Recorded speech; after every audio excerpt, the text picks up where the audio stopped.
Welcome to the Regular Joe's podcast. I'm Dave Pisani. I'm Barry Kay. And I'm Todd Pleasant. Boy, have we got a what's in the box for you today, people. Oh, yeah. More about what's in the box for us. But we'll talk about that soon. We bought something from a thing that we all pay attention to, or a lot of us do. So we'll get into that. It's very rare that we all get something in the same box. Yes. Last time was the Tribbles. Yeah. That's right. Right? Yep. Same place. Spoiler. Same thing. So, spoilers.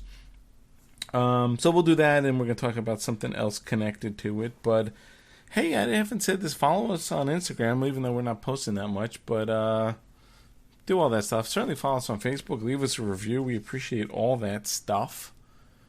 Let's go random. Todd. okay. So, Marvel's Moon Knight series is set to start production in November, specifically November 16th, which is really interesting because they have not announced anyone who's in it. But I may be the only one excited for this, but I am excited for this. The Production Weekly reported that it's going to shoot for 26 weeks. The working title is Good Faith. And that's pretty much all we know. Where are they supposed to start? Don't know. I mean, where are they supposed to film? Doesn't say. Jeremy Slater, who one of the writers from the Umbrella Academy, is the head of the writing team.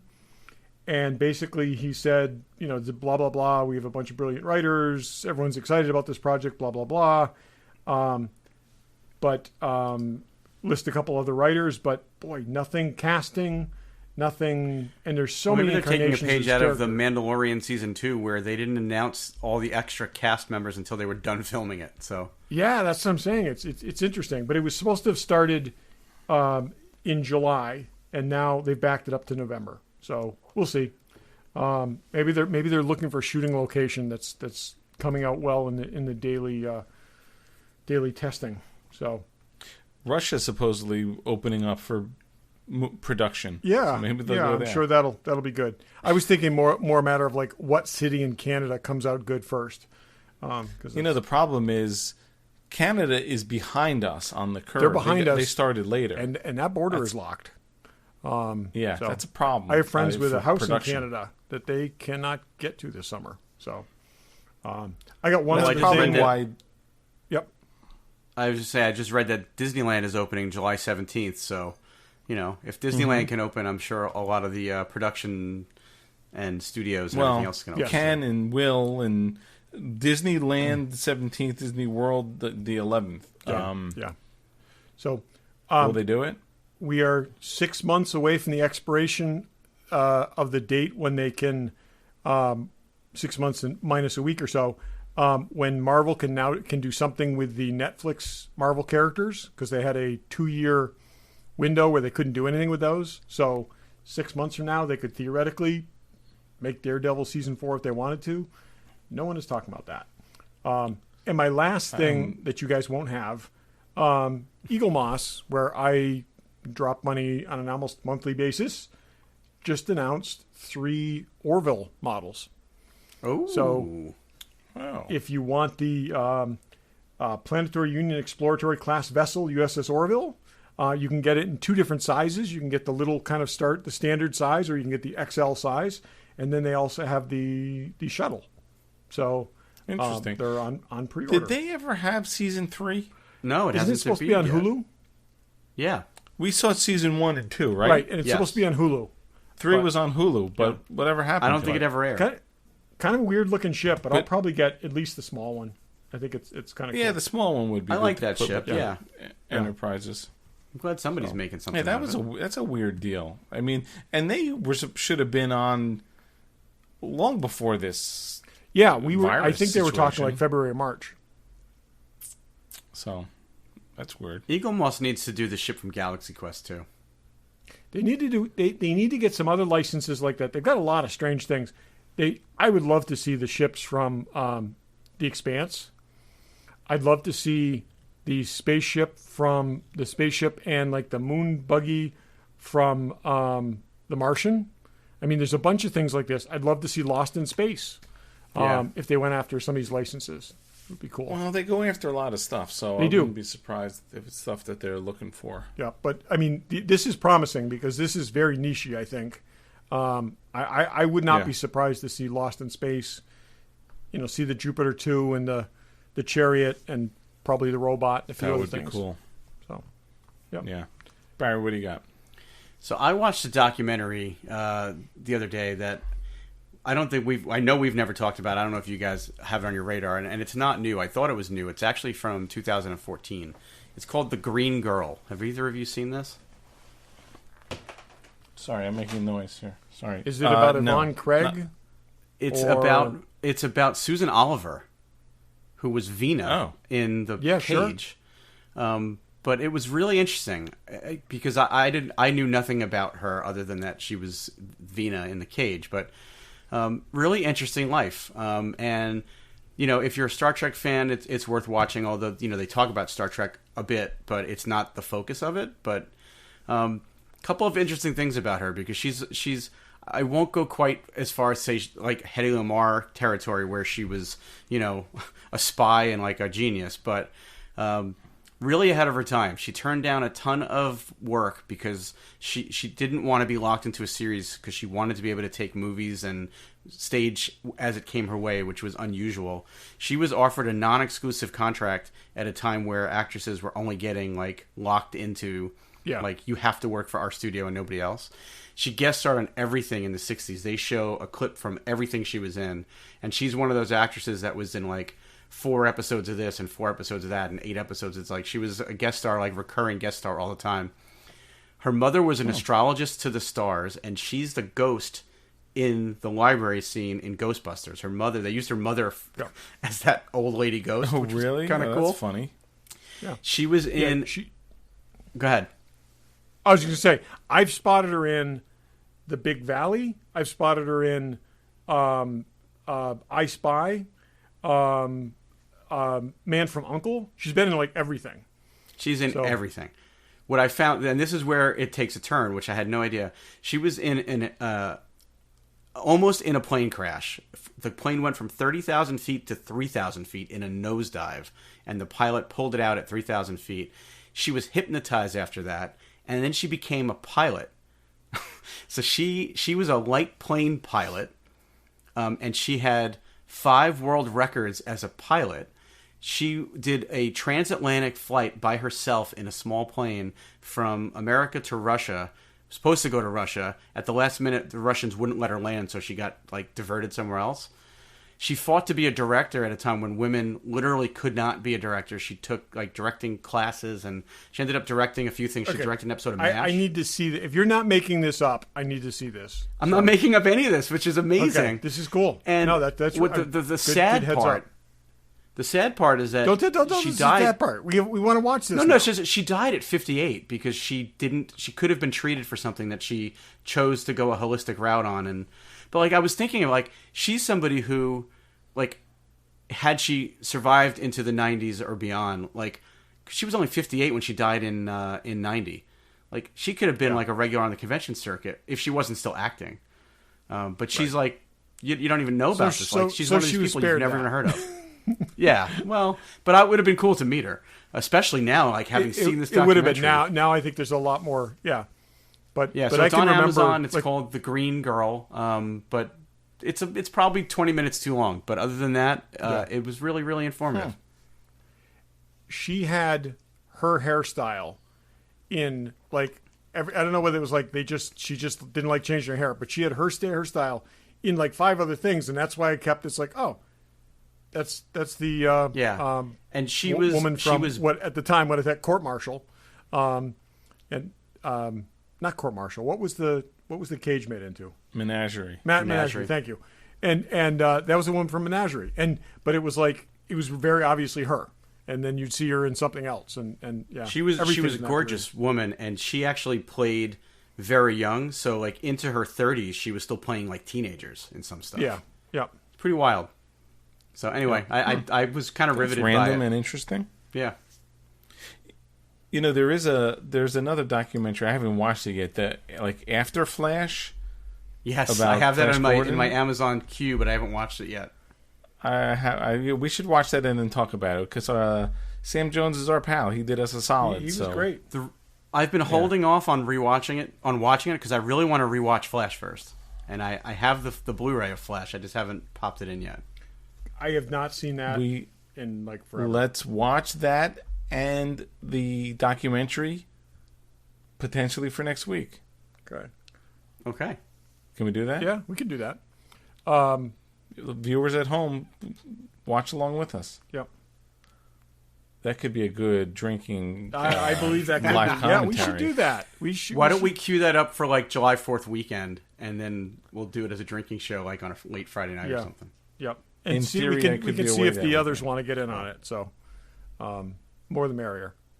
All right, more on Flash later. All right, I have something. I thought we talked. Maybe we didn't talk. Did we talk about them recasting or changing characters for Batwoman? Yes. No, we talked about at the time we were talking about recasting. The changing characters thing is newer. Yeah. So now they're talking. So the woman who plays Batwoman is leaving. She's embarrassed to death about the storyline, and instead of switching out the character, the rumor is they're going to have another person play Batwoman. They're casting for a different named character, whether that's the name they're going to use or not. Yeah, Ryan Wilder. Yeah, who is not a person from the Batman universe. There are people they certainly could work in there that they're not interested in. I am very dubious about this. I got to say, I think they would have been better off to do the cat. Get someone with a similar look. I do know that casting was very loaded because they had, they committed from day one that it was going to be an LGBTQ person, and now, and I think they're committed to the same thing, but yeah, we'll see. I mean, who knows what to do? But they claim it's going to introduce a new character. Is the show good? Freaking Barbara Gordon in on it or something. Barbara Gordon. There's a whole bunch of characters that they could bring in. But is the show good? I mean, are you guys enjoying the show, or would you rather they just canceled it? I'm not enjoying it.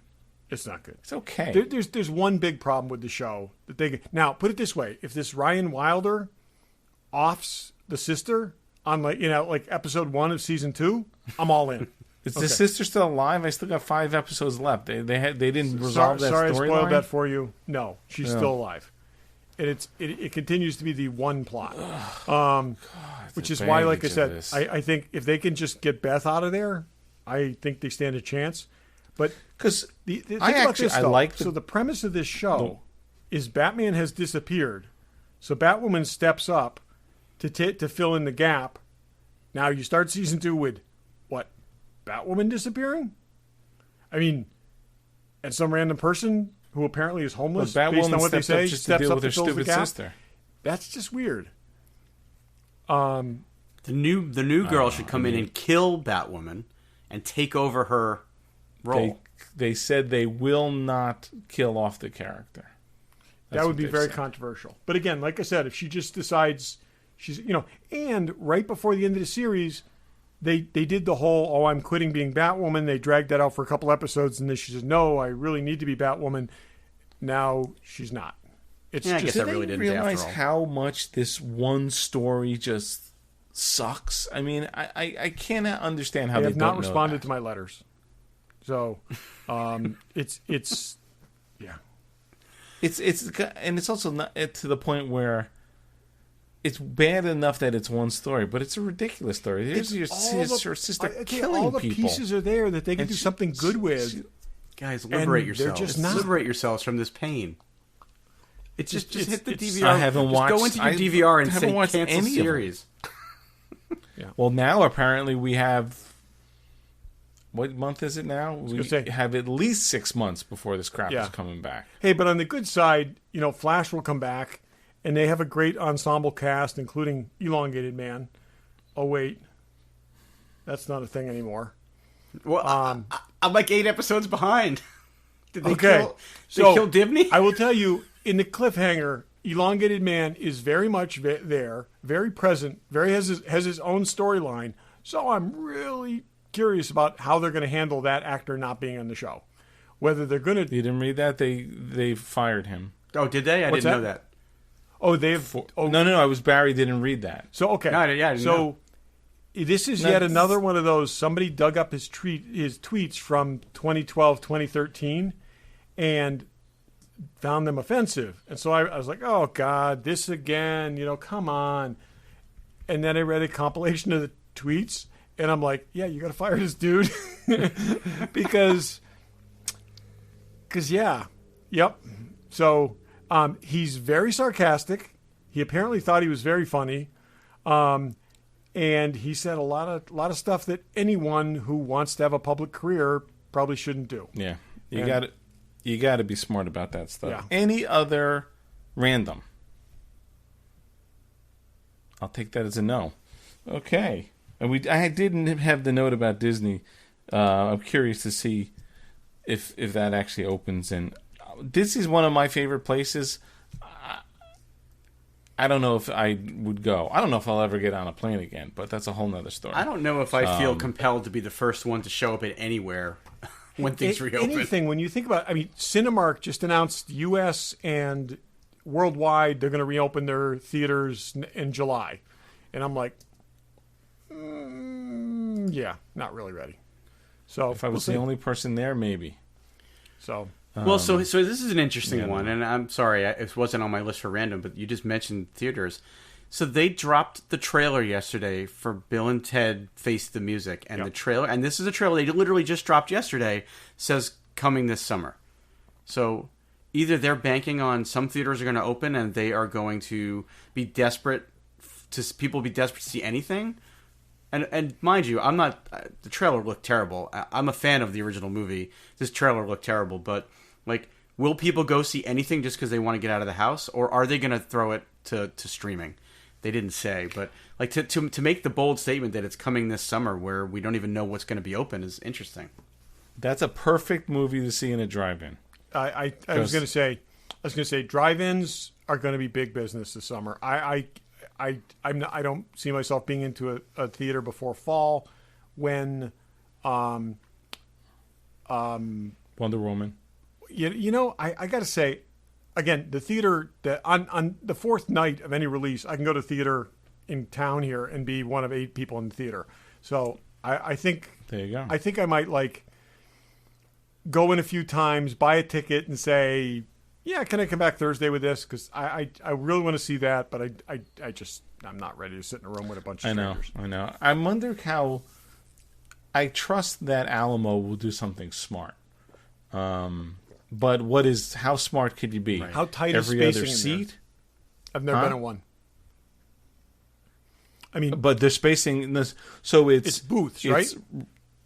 No, it's regular seat, then a table. So there's only like 6 rows in the big theater, because there's a table for you to eat at. Oh, see, okay. So I saw a picture of one. Front to I saw a back picture of an spacing, Alamo that was kind of like a booth arrangement.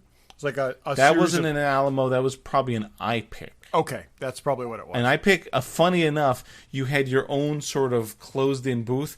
They went out of business. They did. They would thrive in this new environment. Yeah. I mean, it was very theater expensive. has went once. big, comfy reclining chairs. So, but I mean, you're still right next to each other. But in those chairs, you're probably 3 feet away from the person next to you. Because I usually, if I'm like sharing a popcorn with my son, you've got to like reach over to give it to him or something. So yeah, they're definitely not. It will always be. I'm sure. Even if you come in and buy 5 tickets, they'll make sure there's a space every next other to you seat or something. Yeah. But is that enough? I don't know. The Alamo does have the front to back. I mean, the next person's head is got to be 5 feet away from you. Yeah, that's the way my theater is too. 6 feet. Yeah, if you think about it, if you buy go in and buy 3 tickets and they give you 2 popcorn buckets to put on either side of you or something like that, that's still not enough space. It's like, man. Yeah, I don't know. And then directly behind you, I haven't been to a drive-in since Battle Beyond the Stars in 1980. So I went through the I haven't been to a drive-in 80s, since I was a little kid. Yeah, we don't have them I here, went through but... the 80s, but not really. You probably may later than have 90. them. Well, they're opening They may some be now. near you. I mean, they're opening some, but I'm just saying in general we haven't had them. Yeah. There's, I think, 3 within an hour of me. Yeah. I always thought it'd be cool to go to one, but I never did. But now I may have to. Yep. Just getting back to that trailer for a second. As a fan of, I won't call it a franchise, but a fan of that movie from 30 years ago, if this trailer is the best of what's in that movie, then it's worse than I would have expected. I'm sure neither of you watched it, but it's a bad trailer. I don't know if I've ever even seen those movies. I thought they're stupid. I'm sure it would. If we should watch that because it might actually be worse than Willow in your eyes. You said that, not me. It's got Keanu Reeves in it. I said in That's your a little eyes more is what I redeeming. said. I was not saying I thought it was that I think Willow is bad. I'm saying in your eyes. No, I know that, but I thought we weren't going to beat that dead horse anymore. But he can beat the dead horse. True. We can't beat the dead horse. Dave, this is true. You should have read the. There are things that I can say that you can't say. Apparently, that's right. Yes, it's like the real world. Yeah. Yeah. We have the beat to death list. That's on the beat to death list. Yes, so for sure. Along with, I really love that comic. There you go. Yes, that's another one. Okay, you know who's awesome and doesn't beat things to death? Fanboy Collectibles. Oh, yeah. Fanboy. They have everything you need. There is a very cool Colossus statue, if that's something you're into. There's a cool Captain Marvel sideshow statue. More comic Captain Marvel than movie, but it looks awesome. And there's Pops, and there's Sideshow, and there's Kotobukias. And you know what, I was poking around, and I'm sure we talked about it when it was released, but the Hot Toys Infinity War Thor, I just happened to see. I'm like, that looks pretty cool with the light up lightning and stuff. Yeah, it's I awesome. don't know. I may need another Thor. I got to say, certainly don't that want the fat one. is probably my favorite of the recent Marvel figures that I've gotten. It just looks great from every angle. Oh, I didn't realize you had that. What's that? Yeah, that's the one I have. Oh, that's cool. So that one is just. I actually replaced my earlier Thor with that one, and I don't use the light up things, but it's just great. It's a really good look. Good look. That is in stock. When I put, sometimes I'll get a new figure. I'll set it up on my desk and let it sit there. I think I had that one on my desk for the longest time. It's awesome looking. So check that out if you're a Thor fan. So fanboycollectibles.com, they are shipping. Give them a call. Buy online. Tell them the Regular Joe sent you. Okay. So, I guess how long ago was it? 2 months before this whole situation? No, it started. No? It was right after this all started. You and I were already both working from home. Okay. So it's got to be. So the prop store had a Star Trek auction. Star Trek, JJ Universe Star Trek auction. I don't know. Did we talk? I planned on bidding on something just to see. There were a couple of things I had my eyes on. And I think the day that the auction was sort of the final, didn't you text me or text us and you were watching it and like, we should buy something? I texted you the day the auction was happening. I don't know, it was like midday, maybe it was like 1 or 2 in the afternoon, just saying, hey, this auction's happening. And, I was watching some of the things ending. And then that's when I realized that you were actually considering bidding. And then we started texting back and forth, and the next thing you knew, we were bidding together and watching. Together. I got to say that day was a really fun day because it was like the pandemic had just set in, and I kind of forgot about it for a little while because we were texting back and forth as every lot ended, saying, "Can you believe that one went for this?" or "How much do you think that one's going to go for?" And I was on the outside looking in because I was working, but I kept looking at the text thread, and I was like, what is he talking about? And I just like looking up the things. And then we were just like, are you in? Yeah. How much are you in for? Yeah. We're buying something for the three of us. Let me tell you, just for those of you listening, when are you in and how much are you in for starts floating around, it's going to go badly. It's just going to end ugly. But this didn't. So we had our eyes, well, it could have gone better, but yeah, I know. But... So we had our eyes on something that there were 3 of, which like let's all get in on something. So we did this once before with the Tribbles, and that worked out really well. Yes, that did. So there were uniform sets, mainly red engineering or operations uniform sets, but there were some with multiple colors. So I had, before all of this, I had gone through and looked through the catalog and made notes of all the things I thought I wanted to bid on. And one was knowing that maybe the three of us can get in on something, or maybe if it was cheap enough, which it wasn't, I'd buy it myself and I'd give everyone one.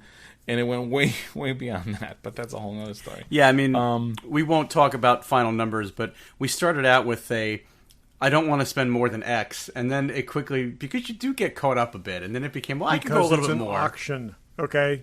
The way an auction is designed is to get you to spend more than you think you're going to spend. Absolutely. There's no doubt. And even knowing that, you still spend more than you. It's not that far. What I found really interesting though is that, as Dave was saying, there were multiple lots that were essentially the same thing. There were, maybe 6 or 7 different lots that had 3 of these uniforms in them. There were a dozen of right, and we watched the first one go, and we were like, went for a little more than we would have thought, and then we were playing this game of, well, there's so many more of them. Do they start to go down in price? Or do they go up in price? Well, that was my theory. My theory was bid late because everyone has bought this. So what we did bid on was 3 engineering red full uniforms. Shirt, pants, boots, undershirt thing. And my feeling was bid late because they'll just keep going down because people are buying them. And that was completely wrong. That was the opposite. They went cheap early and got to be more late.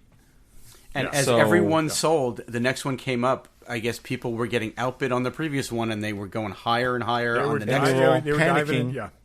The way we were panicking, it's like, wait, we're going to miss this? We can't miss this. But and as it got towards the end, we were just like, we have to get one of these uniform sets.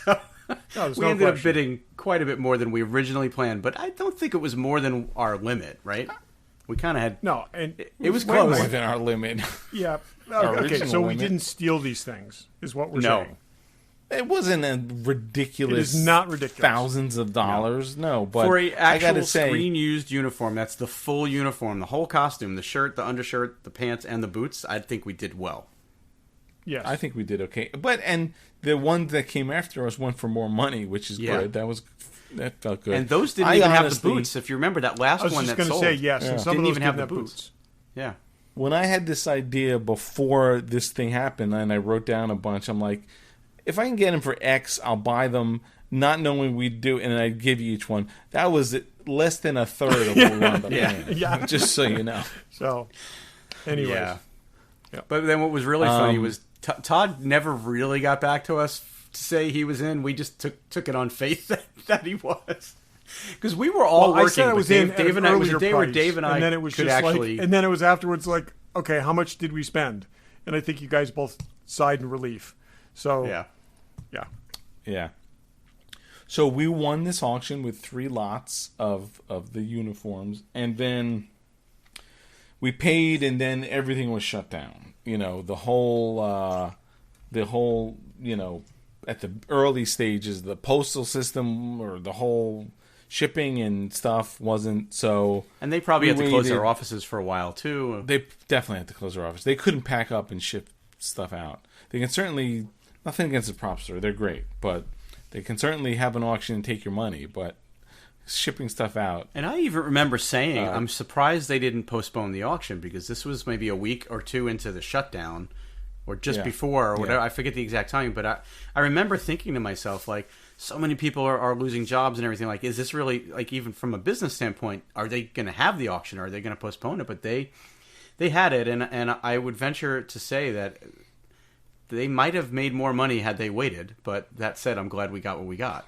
Who knows? The stuff went up. So then it was a couple weeks, and I got a shipping notice, and it came out from California. It took about a week. And I got let's see, from where we sit now, I probably got the box 3 weeks ago, and I let it sit on my floor because I didn't want to open it on my own until I, knew. So I had very good restraint. You really showed great restraint, I will admit. Yeah. And I actually had bid on something else that we'll talk about later that I won that was also in this box. So I even forgoed looking at that. So this weekend, in a very socially distant and responsible way, properly responsible, that's the word I'm looking for, way, we all got together. We had a nice barbecue outside, and then we opened the box. Now, Todd, you shot video of this. Did you look at it? Is there video that we could throw somewhere if anyone wanted to see the opening? It's not that interesting, but I have the video. Yeah, we can probably cut something out of it. Maybe we'll cut a piece out of it and throw it on the website. 3 dudes standing over a box, handing out plastic envelopes, and then we step out of frame. Yeah. So. Anyway, well, I'm glad you stepped out of frame because you decided to try yours on. So it's good that wasn't in frame. Yeah. Yes. Well, and that's the funny thing. We really had no idea what sizes these things were. They did have some numbers on them, and none of them made too much sense. But we weren't. I mean, I say we. I know Dave, you and I both had no intention of buying it to wear it. We wanted to buy it to have it. Yeah, my idea was I would probably put it in some kind of shadow box or something like that, some kind of like jersey type of display, like you see those sports ball jerseys in. So we opened the box, very well packed, beautiful giant Ziploc bags. If you watch Adam Savage, he always gets gifts from them, and they come in these nice Ziploc bags. So I just randomly handed 3 of them out. And Todd got one, right, that he starts taking out and putting it on because it actually it fit me. So, hey, and then honestly, it's he's wearing it right now. If you own a screen-used Star Trek uniform and you believe you can squeeze into it, you're going to squeeze into it. So, yeah. And yes, I happen to be wearing it right now. I wore it to work yesterday. No, it's not true. But yes, you're making us call him the commander. I'm not wearing the pants. Yeah, but I'm wearing the jersey right now. No. So I handed one to Barry, and then I took one. Mine must have been worn by a small woman because it's tiny, which is good because I actually want to display it and don't want to put it in a giant display. But yours is even taken in the back to make it even smaller, which is clearly exactly, is for a woman. Yeah. But these things are, they use this thing called jumbo spandex, which is a type of spandex. I actually believe that's what some of my Batman costume is made out of, this jumbo. It's a very heavyweight spandex. And if you've ever seen the close-up of the uniforms, the Star Trek little Delta is screen printed a pattern on it. The shirts are very well made. Yeah, totally. Very heavyweight, really custom, obviously. So then they had pants. They all came with pants that are these sort of off black pants with these ribbing at the knees. And we can't figure out whether they're made for the production, whether they're a found item that they just bought a bunch of in different sizes. I'm still not sure. Out of the 3 pairs of pants, they're made for the one production. of them had belt loops. I think they contracted them out. I think the lack of tags other than sizing, the fact that the buttons and closures have no markings on them whatsoever. I think this was some company in China. They just said, make us a gajillion pairs of these pants. But the 3 pairs of pants, 2 of them had no belt loops and one of them had belt loops, which I found So I'm saying. Yeah. That's what I'm saying. I think these are from a couple different runs. And, Yeah, maybe. But they're, pretty well made. They look like what they're on. They're like this heavyweight cottony, like sort of canvasy material. And that they all had the boots, like safety pins with tags in them that were either like numbers or whatever. Presumably, I guess you would think that was for the costume person to be able to keep track of who got which shirts. Yeah, and pants they had little. I think they had stock numbers, sort of. My shirt was worn by a stuntman named Mike Gunther. I looked it up. So where did you see that? There's a tag that says M. Gunther, and there's really? When you look up the stunts, there's a stuntman. The only Gunther in the that's production. funny. Well, theoretically, the pants that I have are Simon Pegg's stunt pants. We think, right? So, what exactly does it say on the pants, Barry? It's interesting. Let me grab them because I've actually done some research on this, and there's a couple of different kind of conflicting things. So it's interesting exactly what it says. These pants are marked in 2 different ways on the inside. there's a tag that says Simon Stunt, and then it's also written in black pen. Simon here or Simon S? No, it says Stunt Simon, and it's written in the actual pants itself, and it's written on a tag. Oh, really? Okay, so here's the thing. Whoa. Hey, I just noticed something different. This says Hero PT on it. Hero usually means it's something that an actual actor is wearing. Okay, so here's what I figured. There is a stuntman whose last name is Simons, okay? Not Simon. Yep. But I read some editing scripts, and I have yet to find a case where a stuntman is identified by the actor's name versus the character's name. It's usually by the character's name. So it would say Scotty Stuntman. See what I'm saying? Somebody, if they weren't identifying the actual wearer, they would say Scotty Stuntman, because there's usually like multiple Scotty Stuntmans. I do think those are Simon Pegg's, unless it says Simon's with an S. I think those are Simon Pegg's stunt pants. I think those are the ones that he wore when he was doing stunts, minor where he could get dirty or whatever. He could get them. Basically, those are the pants he could get dirty. And so it's that very when they possible. did, yeah, Because it does. I mean, on the opposite side of that tag, it does say Hero. Yeah, I don't know. This is what I'm saying. I think those Hero were PT. Yeah, and yours, those have belt loops or don't? Do not have belt loops. No. See, that's interesting because I bet background people got pants with belt loops because they weren't fitted. What size are you? 33. Here's a 34. Wear a belt. Yep. Simon, or yes, we're going to custom make these pants to your specifications. I think you have Simon Pegg's pants. I might have, and now I'm wondering how tall Simon Pegg is, because these say 34-29. If they're 29 length, then he can't be more than like 5'7". Barry, there's boots. No, but they want them short. They want them short anyway. No, that's true. They tuck in the top of the boots. Okay, and yours have or do not have... this is fascinating for everybody. Those have or do not have stirrups. They do have stirrups. Interesting. Yeah, I bet those... He's not a tall guy. I bet those are his pants. So... Those could be Simon Pegg's pants. I'm going to ask... I'm going to... When I have a moment, and when I think he's got a moment, I'm going to talk to our buddy Tom Spina, who actually handles a lot of this kind of stuff, and ask him what he thinks. Yeah. Oh, that's a good idea. Yeah. So I got Simon's pants. I got Simon Pegg's pants. But I traded them for Barry's pants, which actually were my size, or a little bigger than my size. The next thing I knew, Todd had the pants on, and I'm like, and they fit him really well. I was like, what the hell's going on? Todd's got the whole uniform on. It was funny. It's like I got handed this bag, and I opened the bag, and the first tag I looked at said Simon Stunts, and I was like, yeah, okay, I'm good with this. Because at the time I didn't realize there'd be a set that fit me, but. Well, and we haven't even touched on the boots yet. But those boots are some funky boots, man. Yeah. Now, these are all background boots. Now, I guarantee there was a ton of these things, and they didn't say, oh, this is a set we need to keep together. They threw pants and shirts together willy-nilly all over the place. That's my guess, too. And I will tell you, the crew are not the only ones that wore these particular boots, because I rewatched the 3 films in the last few days. They did not wear these boots. Okay. No, but I'm saying background people. But the Romulans had these boots on.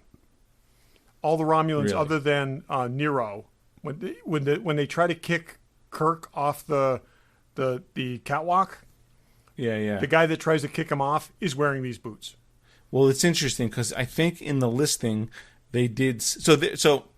Let me back up. So the main character all wear high boots, so as high as the old Star Trek boots, but just a different look to them. And they were made by a specific company. I think it may have been DKNY or something.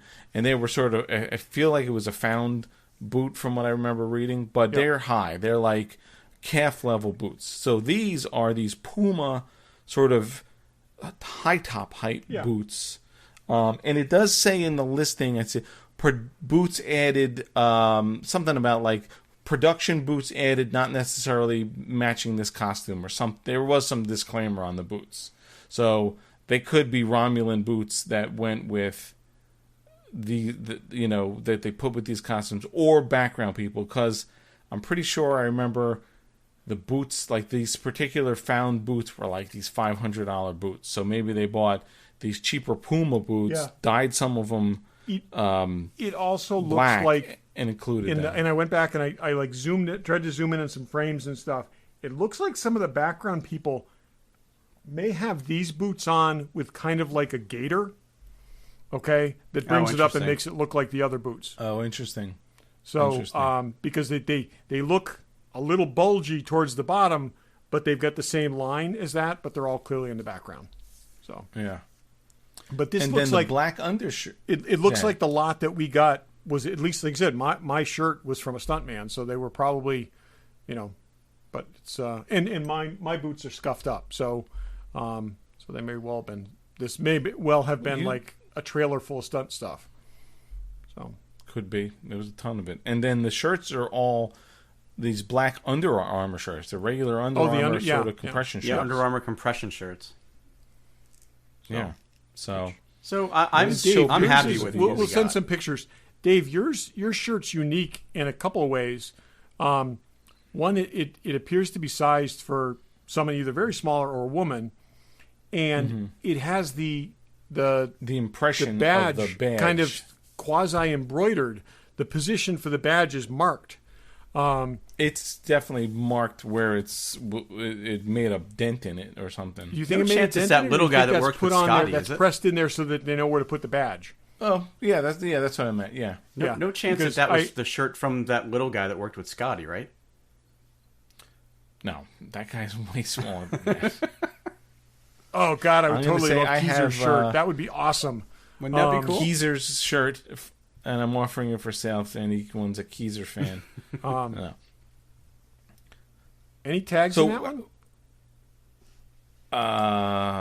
It has a number, I think. I haven't really looked at it too closely. That's cool. That's totally what I would say it is. So I'm going to put my shirt in some kind of shadow box. I may actually build one because most of those jersey boxes are much bigger. Hockey jersey, football jerseys are big. They're much bigger than this thing needs. So I may build my own. Are you going to put just the shirt, or are you going to put the pants in with it? I'm not going to put the pants. Well, you could like fold the pants so that you see the knees. You see what I'm saying? So fold it so you get, and then lay the shirt kind of half over the pants. You know what I'm saying? So that you have. But the problem is this shirt is pretty narrow, and then you'd have this sort of long, narrow thing. So yeah. I don't. I have it on a half mannequin right now, and which I didn't think I was going to do, but I'll have it there for a little while. It looked good on there. Yeah, that looks good on. I just like looking actually, at it. This shirt, I was thinking originally if it was a bigger shirt, I'd fold it in half like you would to put something in and put it in a smaller shadow box. But this shirt, folded so that the arms are just folded off and you have the full length, is only 20 by 25. So the whole shirt could easily go into and that's probably better frame, given the fact that almost every square inch of your walls are covered. So exactly, that's exactly the point there. And Barry, you're thinking of putting yours on a mannequin? I've got my Stormtrooper up now, and I've been saying for a while I really would like to rework that, and I'm thinking maybe take the Stormtrooper down. Give that a break because he's been up in my basement for over 10 years. And I had mentioned to Tom that we were getting these, and he had mentioned that he thought that there was a mannequin that he knew of that was relatively inexpensive and good for this type of a uniform. So I want to look into that and see, if I can get a good mannequin, then, especially since we've got the full costume. I mean, it would actually, I think it looked pretty good. Barry, see what that goes for. Okay, because I'm now thinking I might want that. He had recommended like a headless, probably like almost like the one that they had in the prop store catalog. It was like a silvery gray kind of mannequin. So so I'm thinking I'm going to do that. But I'm thrilled with it. The display, and then see, I could always change it up. Yeah. The only real screen used anything that I have is the Tribble, so it's kind of so it's cool. So we're on a theme now. Yeah. So I'm loving it. I thank you very much for doing this, guys. Again, I was working that day. I would have missed it, and I'm really pleased to have it. More so now that we actually have them. And well, good. We're going to make sure you don't miss out on anything from the Robin Hood auction. I know there's a couple of Marion's dresses we're going to bid on, so we'll make sure you don't miss out on that. I actually bid on something else. They had the badges. I think there was 1 or 2 lots of the regular badges. They went for crazy money. I remember way back, was it the auction that we bought the triples in? They had original series badges that weren't even necessarily screen used. They weren't screen used, but they were production made, I think is what they said. Yeah. And they went for $5,500. So even these badges, and I don't even know that they had any sciences or engineering or command. I know they had a lot of medical badges, and they went for $1,500 a piece. So anyway, and the hard part about I know that there's clearly a difference between screen used and reproduction, but there are such good replicas of those badges out that it's really hard to bring yourself to spend that much money on a medical badge when you can get one from who makes those, QMX, for like $10. Oh well, yeah, but still want screen use something. So I got these hat badges that were from Star Trek Into Darkness. Our uniforms are listed as being in either of the 2 first movies. And I'll send pictures. There's a brass one, and then there's a silver one. So these were on, I think the regular officers wear one color. Yeah, hat. People walking around Starfleet headquarters had those on. Yeah, there was a lot of them, but these are definitely production made. They're really cool, and they remind me of partially like the old Admiral's badges from the motion picture with some added stuff. So I've got 2 of these, and I ordered a display case to put them in, and they'll take not too much space. So those are cool. Those were awesome. And what's funny was that it was such a large box with so much packing material that you had a hard time finding them in the box. I really didn't. These are literally in like a sandwich-sized Ziploc bag, and I couldn't find it. But thankfully, they were in there. So that was fun, And we enjoy the JJ movies, unlike some people, I think. And I know we're going to talk about them. Todd suggested. So Barry and I just rewatched them about a month ago. Yep. And Todd, you said you hadn't watched them in a while, but you did last night. I did. Between last night and today, I rewatched the 3 of them. So, I love the first movie. I mean, I felt it was brilliant what they did, the way they made its own universe made it a reboot without being a reboot.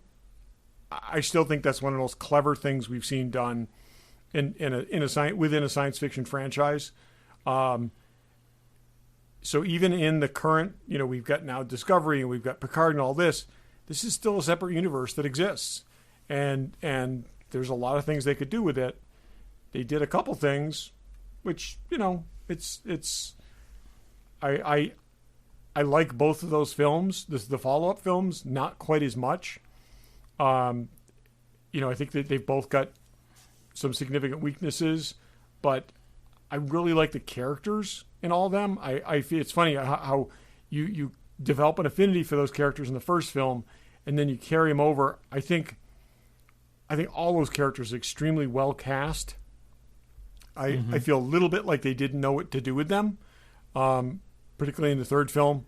And I feel like, and my knock on the second film is really, did you have to go back to the most successful Star Trek film? It just seemed like there's a bajillion stories out in that universe, and they went back to Khan, because it just seems to me like a safe bet, and also a risk they didn't need to take, because again, yeah, I worry that they, made these choices based on the people who were paying for the movie as opposed to people making the movie. Whether JJ would have picked that or not, I don't know. But in this day and age, when you're dropping $200 million on a movie, it's got to be something that makes money. But I don't know. As I was watching this, and it's probably the 3rd or 4th time I've seen Into Darkness, and I kept thinking, why did that character have to be Khan? I mean, how cool would it have been to look into one of those cryogenic pods, the stasis chambers, and have 60s era Ricardo Montalban in there still frozen. You know, so why did have to? You know what I'm saying? Why couldn't it have been they thought out somebody else, and the story went in a different direction? This is Khan's group. He just didn't happen to be the one they thought out, and they get some guy who's a sociopath or whatever. But I'm saying, you know, and then make it there's a little throwaway thing, but it is John Harrison, and there's other factors and whatever. And I think that they just thought, wouldn't it be cool if, you know, we made our second movie and we made it a, you know, retelling of Wrath of Khan. And I don't think it might not have been anything more than that. It might have been totally JJ's thing to be like, hey, wouldn't it be cool? That's what I'm saying. I think it was lazy. I enjoyed it, though, and I certainly didn't like it as much as the first one, but I didn't hate it. I thought it's a fun movie to watch. If you had never seen Wrath of Khan, which I guarantee there's plenty of people who enjoy these movies. I've said this before. I was on a train and there were like 22-year-old girls talking about Star Trek. Oh, did you see that movie? Oh, who's the guy Chris Pine plays? He's great. I don't know anything about the original series. Yeah. And the thing, these are different. These are action films. They really are. There's no question about that. They're action films, but they did. I think the best thing they did, especially, you know, starting with the first one, was they did an amazing job casting this thing. Like some of those characters are really hard to recast. Is the most amazing thing they pulled off. They recast these characters in a way that they were evocative of the characters, but they actually have their own personalities and their own ways. And I felt like added depth to those characters. They truly did. That before. And I like I said, no knocks on that whatsoever. I kind of feel, like I said, I think the second story could have been something very, very different. I also like the whole, you know, I like the whole idea of, like, you know, Kirk kind of got dropped into this role and he's not ready for it. That made perfect sense because it was pretty random how he got to be in charge in the first movie. One of the things that I found interesting is that the timeline of these is very different than the original series. The original series was 2258 to 2263, and 2258 to 2263. This starts earlier than that and goes later than so Kirk basically gets the chair earlier than we ever saw him in the series. Yeah. So because he got it a different way. Yeah. Right. Yep. I enjoyed these movies that I have quite a bit. You know, I mean, I think that we have a more inexperienced Kirk in this chair than we had with the series. Yeah. I think the first one is my favorite as well, and I kind of like them in descending order. So the first one is the best, second one is the second best, and the third one is the third best. But I like them all. I mean, it's the third one being, you know, more like a long episode than a big, you know, epic movie. But that's okay. Some of the better Star Trek movies are that. I wanted even a little more of that. The one thing that I have across the board that if I had to pick on him was, okay, the first movie obviously set everything up and he's hardly captain and he sort of does all the stuff to get himself made captain. The next movie, he gets pulled out and then gets the command back. And then by the third movie, he's already sick of being captain. I feel like we missed out on the middle. Well, the thing is, that's the thing. We did, because basically what we missed at the end of the episodes, at the end of the second movie, they were given the 5-year mission. Okay? And that was the last thing from the second movie, was they were basically commissioned to do the 5-year mission. At the beginning of the third movie, they were 3 years in to that 5-year mission. And he's sick of it already, which honestly, I don't think Kirk would be. Maybe this Kirk is, but I miss the couple of solid episodes. City on the Edge of Forever, I the thing with the agree. Romulans, you know, Spock's brain. No, not so Spock's much. brain, but if we had if we had gotten a few more movies episodes before they showed him tired of it, because that's kind of the equivalent to, and not comparing movies, but that's like the Star Trek V Kirk, where it's his birthday and he's like, do I really want to do this anymore? And like that to me is, it was a little too soon for that. Yeah, I agree. Just needed some sort of, we're happy and we're on missions and we're doing stuff. Yeah. And that's not necessarily blockbusters, but it could be. Or it doesn't have to be. The other thing that I thought, watching these three films together, okay, I would never want to be anywhere near Starfleet headquarters. In that future, I would want to be anywhere else but near Starfleet headquarters, because we saw Starfleet headquarters attacked in the first two films, and then they moved to this gigantic Yorktown base in space, and that just gets fragged. It just seems like I would also probably want to stay as far away from the Enterprise crew as I could, because they tend to be there all the time. But it just seemed what happens to the Enterprise in the third movie, I mean, that first half hour of that movie, you're just watching them get their asses kicked, and that ship just gets destroyed, and it was a little too much. I mean, I get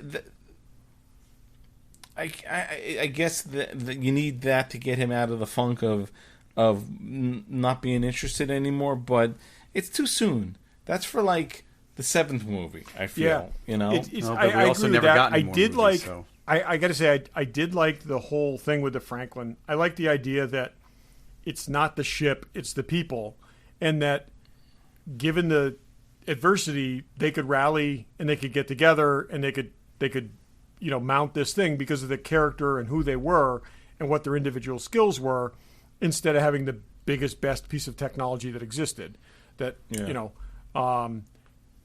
Some of the stuff like with that I thought was just great. All the transporter stuff, it's really only designed for cargo and that kind of thing. And I love the scene with McCoy and Spock where McCoy basically says, "At least they'll die together," and then Spock gets teleported away. Yeah. No, they did it. There's a lot enjoyable, because I do approach that movie, and I watched that last night because I hadn't watched it in a while.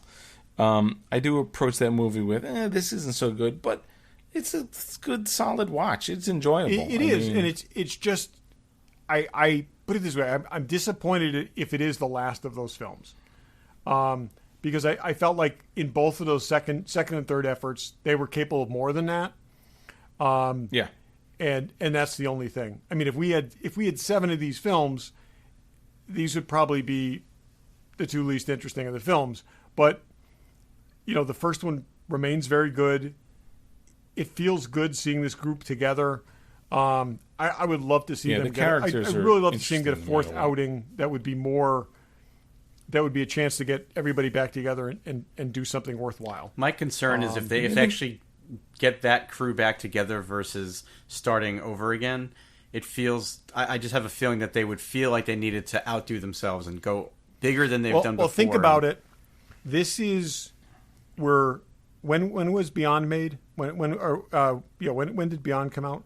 16. Okay, so it's 4 years from there. It's the motion picture came out 10 years after the end of the series. Okay, so if it takes them 5 more years to do it, they could be in motion picture era, and they could totally redo the V'ger story, which wouldn't that be interesting? No, but I'm saying it could be far enough down the timeline where they have to get the crew back together for a significant mission. Well, and maybe that could help explain why Chekhov's not there. And that's what I'm saying. Yeah, that's a shame. Exactly. You see that kid, and then you realize. Oh my God! It breaks my heart watching that whole thing to have died, so needlessly, and he got a lot of screen time in that third film. Yeah, I got to say, and I know it's Star Trek blasphemy. The characters, the characterization of these characters and the portrayals are so much better than the original series. Almost every single one of them. Because you don't have sometimes 3 people chewing up all the scenery, and not leaving any room for anybody else. I mean, they did good service to each one of these characters through the course of the series. I mean, Sulu got major time in the first one. Uhura got major time in the second one. Chekhov got major time in the third one. And I was a little disappointed that Carol Marcus wasn't part of the crew in the third one, just for continuity. She needs to be. She needs to be for other reasons other than continuity too. But I read an interview with Simon Pegg where he just said we honestly had nothing. They had spread the characters out so much, and everybody was off on their own mission that they had nothing for her to do. And they're like, we'll bring her back for the fourth one. Kid now, anyways, in this timeline. So, but yeah, I actually was interested in the one proposed with time travel, where Kirk meets his father, and that to me, I mean, you bring in Chris Hemsworth, who wasn't Chris Hemsworth in 2009. That could have brought an audience for sure. The problem is, he looks extremely young in that film. So, yeah, but he's floating around in space, or he didn't actually die, or he's caught in the matrix of something, or whatever. I think we see a reality where he didn't die, or something like that, or time gets rewritten. Do the yesteryear thing with the Guardian of Forever, and George Kirk didn't die. So I think too much time's passed for them to go back to that but well, at the time they were talking about it would have been great. Well, that didn't happen. The Tarantino thing, I never need to see. That just seems stupid. I put it this way: if Hemsworth has time to make that Men in Black film, he could do this. Yeah, he could have. Was he the problem? Did he turn this down and he did that piece of crap? That's the thing I just don't understand. So, I mean, get with the program, buddy. So it's and again, they're all enjoyable in one way, shape, or form. The second two are lacking a little bit, but it's they're fun to watch. It's kind of cool. I've never really understood all the hate out there for those movies. I mean, I know I'm easy to please, and some of our listeners hate them. I don't exactly remember who you are, but it's too bad. But again, they are what they are. You can take, and the thing is, no one forces you to watch them. That's one of the good things. And so, if you like it, you like it. So I mentioned to you guys, there's a Star Trek book that just came out just a few weeks ago. I'm listening to it as an audiobook right now. It's called The Unsettling Stars. Alan Dean Foster wrote it. Oh, okay. It's very good. This takes place after the first film, and they're all getting to know each other, and they do like it's very good. They're kind of a little untrusting of each other. Kirk is brash and stupid and makes a couple good mistakes, but totally thinks he's doing the right thing and is expecting to get a medal, and that's not what happens. I like it. I'm 3/4 of the way through it. I really like it.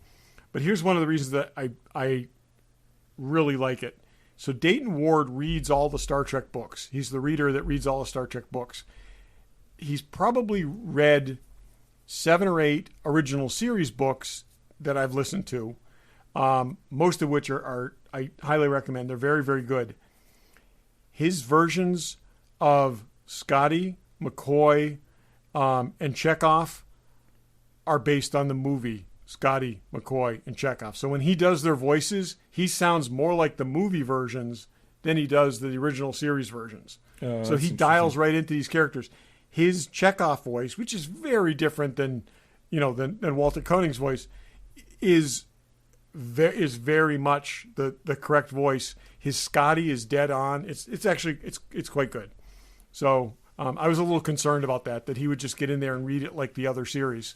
And I would say Kirk and Spock are a little more generic, but it's got a lot more to do with the lines than anything. So, but anyways, it's good. If you like this universe, that's another way you can access it, as well as a lot of IDW comics, which are some are good, some are not so good. So, cool. That is Star Trek. Okay, any last thoughts? Yeah, I got a quick one. I just wanted to mention I watched tonight with my 17-year-old son a new show that just premiered called Jedi Temple Challenge. This is clearly targeted at little kids. It's not. I think they originally said they were making this for Disney Plus, and I don't know if they decided it wasn't good enough for Disney Plus, or if they just decided to put it on the Star Wars Kids YouTube channel. But it went straight to Star Wars Kids YouTube channel. Ahmed Best is the host, and our friend Gordon Tarpley, who's been on the show, plays a droid called AD3, which is, it's a weird thing because he's the actual person inside the droid, but then it's got a female voice. But oh, interesting. What I found interesting, my son and I were like, we're just going to watch one episode just so we can say we've seen it. And it's not for us, and I'm not even going to try to tell you that it's good. But what I found interesting was it's basically like a kids competition show where they have to three teams of 2 kids battle to become. So it's directed towards kids, but it's good for younger kids. Yeah. But what happens is in the third challenge, they get tempted by the dark side to get an advantage that would potentially help them get through the thing faster. And it's Sam Witwer doing the voice of the dark side. And he's taunting these kids. And it was so funny. Like Josh and I were really cracking up because the things that he was saying to them. And so we ended up watching the second, because they put 2 episodes out today for a premiere. We ended up watching the second episode where the kid actually takes them up on it and takes the dark side up on it, and they end up failing and not making it to the end of the show. But through the whole end of the show, who saw that coming? Like, okay, the lighting goes red, and Sam Witwer, doing essentially Darth Maul's voice, is taunting these kids, and it was really funny. So we kind of enjoyed it. They're only a half hour, so they're short. And it's on the Star Wars YouTube channel. But yeah, I mean, great that our friend Gordon's getting to do something that's a real Lucasfilm production, and it's a brand new droid that design that we've never seen before. So that's cool. So that is cool. If you've got kids, they'll enjoy it. If you're adults, I thought it was fun. So cool. So check that out. Yeah, check it out. Let us know if you like it. It's not the kind of thing where you're a 50-year-old man and you're going to be heartbroken that we're going to make fun of it? No. In this case, no. Okay. I had to be careful not to say I liked it, because that might follow me for the rest of my life. It's okay for you to like it. Our pal Gordon's in it, so it's okay. So to like I will check it out just to see that droid. So we support our friends. Yes. Yep. Don't not be yourself just because I'm an asshole. No, trust me. Hey, Dave, we've been working around that for 7 years. Yeah, I embrace. Yeah. I've at this age and stage of my life, I am not ashamed of the things that I like. But when they follow you for 7 years on a podcast, sometimes it gets a little tired. Yeah. And on that note, thanks for listening. Thanks for listening. Thanks for listening.